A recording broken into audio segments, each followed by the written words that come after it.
Sopir truk protes saat diberhentikan petugas Dishub Karawang, gak usah rekam-rekam. Viral di media sosial, seorang sopir truk memprotes karena tidak terima diberhentikan petugas Dinas Perhubungan Dishub Kabupaten Karawang, Sabtu 13.07. Dalam video berdurasi 5 menit yang diunggah akun Instagram @undercover, terlihat sopir tersebut berdebat dengan salah satu petugas yang menanyakan surat-surat kendaraannya. "Iya Bapak minta surat, kan?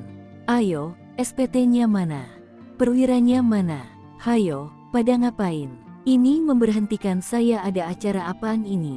Ucap sopir truk yang belum diketahui namanya tersebut. Petugas Dishub yang menghampiri kemudian menanyakan balik apakah sopir truk tersebut mempunyai izin untuk merekam petugas yang sedang bekerja. "Ini maksudnya apa, Pak? Buat video ada izinnya nggak?"